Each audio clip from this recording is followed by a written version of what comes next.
Assalamualaikum warahmatullahi wabarakatuh. Selamat malam. Waalaikumsalam warahmatullahi wabarakatuh. Sebelumnya, kenalan dulu ya kan Bang. Nah, perkenalkan, saya Nur Fitasari dari Jurusan Agribisnis Angkatan 2020 nih Bang, sebagai podcaster kita pada malam hari ini. Nah, mungkin Abang bisa nih Bang, buat perkenalan diri terlebih dahulu gitu kan. Siapa sih sebenarnya narasumber yang kece kita pada malam hari ini gitu kan. Boleh nih Bang? Oke, siap-siap. Oke. Bismillahirrahmanirrahim. Assalamualaikum warahmatullahi wabarakatuh. Dan selamat Waalaikumsalam malam teman-teman warahmatullahi wabarakatuh. semua. Ya, perkenalkan nama Abang Andri Setiawan. Abang dari jurusan Agribisnis. Seangkatan sama Mimi ya? Wah, Oh enggak enggak ya. Bang, saya Angkatan masih 2000. muda. Aduh. Abang 2018 baru. Ya, Abang dari jurusan agribisnis sama kayak teman-teman semua angkatan 2018. Abang asalnya dari Bangkinang, Kabupaten Kampar, Provinsi Riau. Tadi kami dengar-dengar Abang nih udah menjadi petani milenial nih Bang. Jadi kami dari HM Jagri Bisnis sebelumnya gitu kan tertarik nih Bang buat bincang-bincang gitu kan sama Abang gitu. Gimana sih kok tips-tips gitu Abang kok bisa termotivasi menjadi petani milenial gitu kan Bang. Tapi sebelumnya mungkin di sini kita bakal ngebahas isu yang sedang hangat nih Bang terkait dari brand gain di akun milenial. Nah sebelumnya Mimi agak memperjelas sedikit terkait brand gain itu apa ya Bang ya? Nah jadi brand gain itu merupakan inovasi pendekatan regenerasi yang sedang menjadi perbincangan hangat di Eropa Timur, Asia, Amerika Selatan, dan Afrika Utara.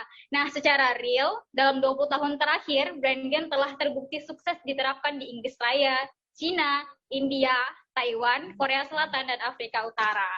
Nah, seperti yang bilang tadi gitu kan, kami denger-denger nih dari angin lalu gitu ya kan Bang. Kalau Bang Andri ini udah, Abang ini keren loh gitu, kok bisa gitu menjadi petani milenial gitu kan di bidang budidaya jamur. Jadi saya tertarik gitu nih, wih kayak mana ya Bang Andri aja bisa gitu, nggak mungkin saya nggak bisa, nggak mungkin kami mahasiswa lain tuh nggak bisa gitu kan Bang. Gimana tuh Bang? Boleh nggak nih Bang, nanti kita diskusi gitu Bang? Oke, boleh kali. Tapi kayak nggak gitu-gitu kali, tapi kayak berlebihan kali ini. Ya, nggak ada yang kata nggak mungkin gitu selagi kita mau berjuang dan berusaha, insya Allah apapun yang Ya, kita soalnya usahakan selalu pasti akan bersemangat. ada hasilnya sih itu. Iya Waduh, Bang, mantap soalnya selalu mantap. bersemangat gitu. Semangat gitu kan lihat narasumbernya Oke, semangat, siap. jadi kami para pendengar gitu kan, bahkan saya sebagai podcaster tuh juga bersemangat nih, penasaran banget gitu kan, pengen ngomong-ngomong diskusi gitu sama Abang gitu kan. Oke Bang, Anak nah muda mungkin tetap langsung semangat. aja. Salam Oh semangat. iya, oke Bang, mungkin langsung aja ya Bang ke pertanyaan yang pertama itu Bang. Gimana nih Bang pandangan Abang terhadap isu keberlanjutan Indonesia, di mana posisinya saat ini Indonesia tuh sedang kekurangan petani milenial gitu, bahkan sedang dalam kondisi tua atau bisa dibilang aging agrikultur gitu kan Bang. Gimana nih Bang kalau menurut Abang tuh gimana sih gitu? Oke, siap nih. Terima kasih untuk pertanyaan pertama ya. Terkait gimana sih pandangan abang gitu ya. Secara umum mungkin abang lihat ya itu sih mungkin problematika kita khususnya di Indonesia di kondisi saat ini gitu. Dimana memang keminatan dan ketertarikan para pemuda saat ini masih sangat minim terkait untuk berkecimpung di dunia pertanian gitu kan. Khususnya menjadi entrepreneur ataupun petani milenial gitu. Karena kita bisa lihat dari tim survei LIPI, Lembaga Ilmu Pengetahuan Indonesia itu mengatakan bahwasannya rata-rata petani di Indonesia itu uh, berada pada usia lanjut ataupun di atas umurnya 52 tahun gitu. Dan hanya 3% dari petani Indonesia yang ini petani muda gitu. Ini kan rasanya cukup miris gitu kan. Cuman dengan kata 3% gitu yang ikut berkontribusi dalam kegiatan pertanian di Indonesia gitu. Mungkin pandangan Abang ya apa ya, sebetulnya kembali lagi ke kita, kesadaran diri kita gitu kan, bagaimana kita bisa mengembangkan pertanian Indonesia ini ke depan gitu. Kita udah lihat realita yang terjadi, mungkin di kampung-kampung, di desa-desa gitu kan, karena abang juga tinggal di desa gitu kan, gimana kondisi saat ini keminatan dan ketertarikan para pemuda gitu sangat minim sekali untuk bisa berkecimpung dalam bidang pertanian. Terkhusus Pak Jokowi pernah katakan gitu, pernah abang pernah ditanya dengar Pak Jokowi katakan bahwasanya rata-rata mahasiswa tamat sarjana IPB mereka setelah lulus nggak berkecimpung dalam bidang pertanian, tapi pada bidang-bidang yang lain gitu kan. ini aja dari notabene sarjana pertanian tadi tidak berkecimpung dalam bidang pertanian, apalagi sarjana yang lain gitu kan, mau rata-rata pasti sangat minim gitu, sehingga kan cukup miris gitu. Siapa yang akan mengembangkan sumber daya alam di Indonesia ini kalau bukan kita? Masa ya mau kita serahkan sama luar negeri, mau kita serahkan sama Jepang untuk mengelola sumber daya alam kita, kan miris rasanya gitu. Jadi kalau kita udah dapat berita kayak gini, nggak ada rasanya peran yang bisa kita berikan, rasanya miris sih kalau Bang. Tapi itu sih, kembalikan lagi kesadaran dari kita masing-masing. Itu Mimi. Oke Bang, berarti kesimpulannya memang harus dari kesadaran diri generasi milenialnya dulu gitu ya kan Bang. Kalau misalnya generasinya aja nggak ada kesadaran, gimana mau jadi apa keberlanjutan petani gitu ya Bang? Betul Mimi, betul. Oke, keren sekali nih memang jawaban Bang Andri ini emang nggak salah. Lanjut ke pertanyaan kedua nih Bang. Gitu. Yang kedua, kira-kira apa nih Bang? Menurut Abang, alternatif atau inovasi pendekatan regenerasi petani yang lebih menjamin keberlanjutan, salah satunya adalah brand gen. Gimana tuh Bang? Oke Mimi. Iya, Abang pun ini juga ya, apa yang namanya, tertarik dengan salah satu inovasi brand gen ini ya.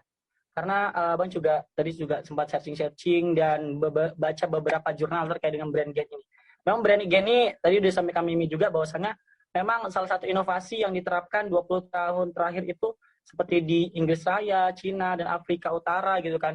Yang ini diterapkan dan alhamdulillah ternyata sukses gitu. Bisa mengembangkan ataupun tidak menumpang tindihkan sumber daya manusia yang ada di negara tersebut gitu.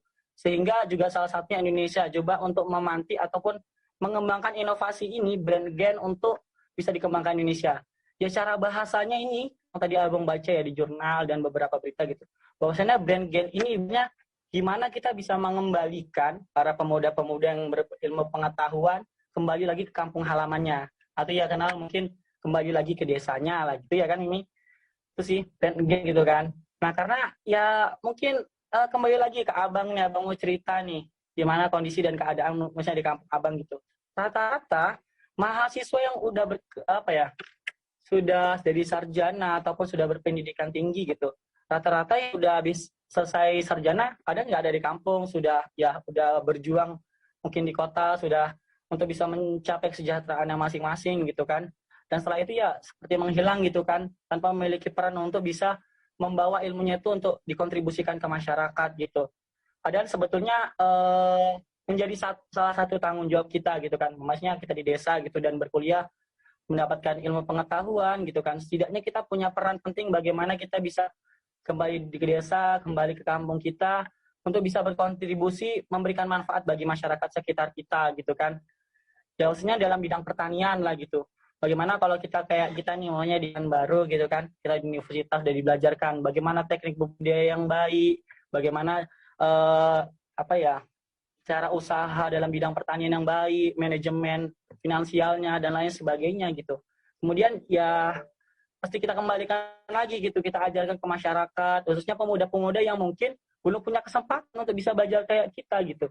Disitulah ada rasa tanggung jawab yang seharusnya bisa kita tanamkan gitu kan.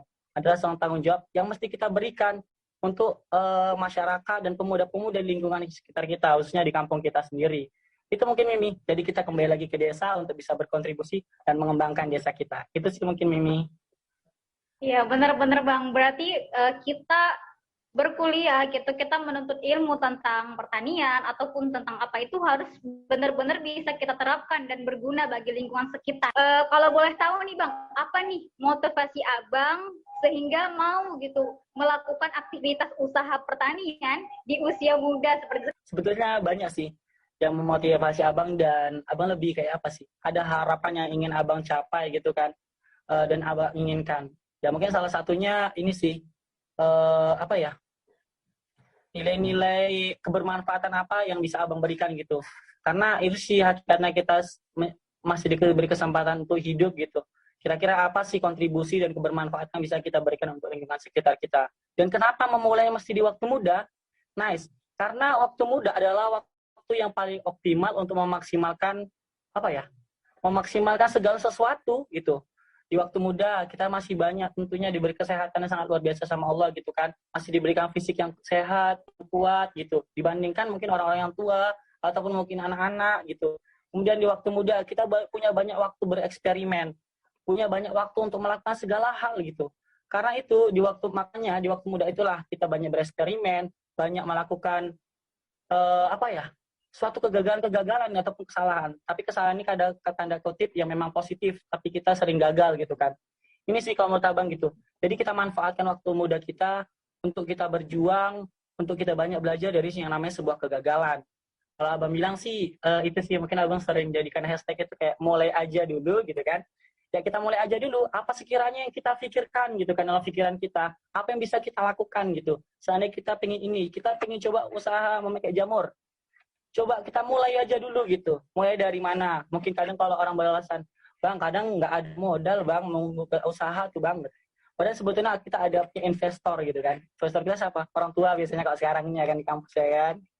Orang tua kita tuh masih kadang masih kasih uang jajan, uang saku gitu. Nggak ada salahnya dan bisa kita lakukan dari situ, dari uang saku. Ya abang, bisa dibilang latar belakang abang untuk memulai beberapa usaha yang abang jalankan sekarang, rata-rata itu mulainya dari uang saku jajan abang gitu kan. Abang coba tabung sedikit dulu, kemudian setelah terkumpul agak cukup gitu kan, abang coba, ini jadi modal awal abang untuk coba abang mulai gitu. Ya tentunya pasti kita namanya kegagalan, ada suatu hal yang wajib pasti akan kita rasakan. Karena kita yakin dan percaya semua pengusaha-pengusaha sukses saat ini, mereka itu berada pada posisi yang pastinya banyak bertemu dengan namanya sebuah kegagalan. Tapi yakin dan percaya bahwa kegagalan itu adalah bagian dari yang namanya sebuah proses. Jadi kita menikmati sebuah proses itu, menikmati kegagalan dan menjadikan sebuah pelajaran, maka kita akan menjadi seorang yang sukses gitu. Jadi itu sih menurut Abang Mimi. Jadi memaksimalkan waktu muda adalah langkah terbaik untuk bisa kita menjadi apa ya? Menjadi orang yang bermanfaat dan orang yang bisa menikmati hasil dari perjuangan yang kita perjuangkan di waktu muda. Itu Mimi. Oke Bang, berarti yang Mimi tangkap nih kan Bang, kalau misalnya di antara kita nih masih ada yang merasa takut gagal gitu, jangan dulu deh gitu, yang penting mulai aja dulu gitu, selagi masih muda, habiskan dulu jatah-jatah gagalnya, gitu ya Bang ya, udah dapet nih hashtag dari Bang Andri gitu, Betul, mulai aja dulu. betul. Iya. Oke, Mulai mantap aja ya. dulu ya Mimi, Dana. Oke. Oke, siap Bang. Mungkin teman-teman yang lain nih ya, udah disuruh Bang Andri nih, mulai aja dulu, jangan takut gagal gitu. Disemangatin Bang Andri loh, masa nggak mau mulai gitu ya kan. Oke. Lanjut.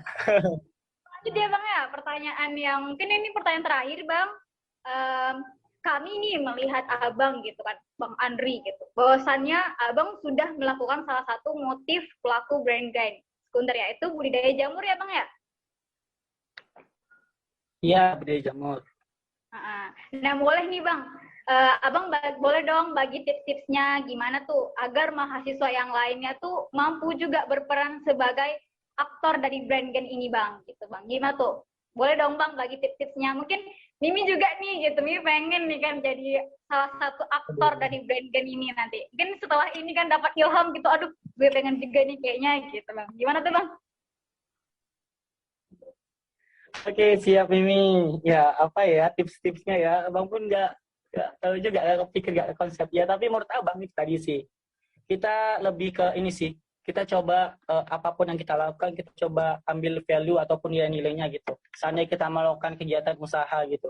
Kira-kira apa sih value yang bisa kita dapatkan atau nilai yang bisa manfaat yang bisa kita rasakan untuk diri kita dan juga lingkungan sekitar gitu. Itu sih, makanya kenapa kita bisa semangat, karena kita punya tujuan yang mulia yang ingin kita capai gitu. Misalnya kayak mungkin kayak abang ya, kayak abang di budidaya jamur. Abang punya harapan ke depannya, ya walaupun status abang sekarang mungkin masih dalam juga tahapan merintis, tahapan memulai gitu kan. Tapi abang punya harapan gitu. Gimana ke depannya dari usaha jamur ini, abang bisa setidaknya membuka lapangan pekerjaan dan mengajak petani-petani, pemuda-pemuda di desa Abang untuk ikut serta dalam kegiatan ini gitu. Oke, Masya Allah luar biasa banget nih jawaban Bang Andri gitu, memotivasi banget gitu ya Bang ya. Kembali lagi berarti mulai aja dulu gitu, jangan takut gagal gitu, soalnya masih muda gitu ya kan Bang. Oke, thank you ya Bang Andri atas jawabannya yang luar biasa dan memotivasi kami semua di sini. Saya sebagai podcaster dan mungkin teman-teman yang mendengar podcaster ini mungkin podcast ini mungkin bakal semangat juga gitu. Semoga kedepannya bisa termotivasi dari sosok seorang Bang Andri gitu kan. Mungkin bisa lebih mungkin ya Bang dari Bang Andri gitu kan. Jadi pengusaha besar di usia yang muda gitu kan. Jadi kita tidak lagi kehilangan petani ya kan Bang. Oke Bang Andri, mungkin diskusi kita dan bincang-bincang kita pada malam hari ini mungkin sampai di situ aja ya Bang. Semoga bisa kita ketemu dan bicara lebih lanjut, diskusi lebih lanjut tentang kondisi pertanian saat ini gitu, dan kita sebagai petani milenial harus lebih sadar gitu Bang. Terima kasih ya Bang. Oke, siap. Sama-sama Mimi. Makasih juga Mimi dan Oke, baik ya, saya sebagai podcaster pada malam hari ini menurut Vitasari undur diri. Wassalamualaikum warahmatullahi wabarakatuh. Buat teman-teman semua, buat Kak Dana dan Bang Andri yang ada di sini, jangan lupa jaga kesehatan. Kemudian selalu semangat, apalagi sekarang kuliah offline gitu kan. Pokoknya semangat jaga kesehatan dan jangan lupa tersenyum dan juga jangan lupa bahagia. Oke, dadah. Assalamualaikum warahmatullahi wabarakatuh.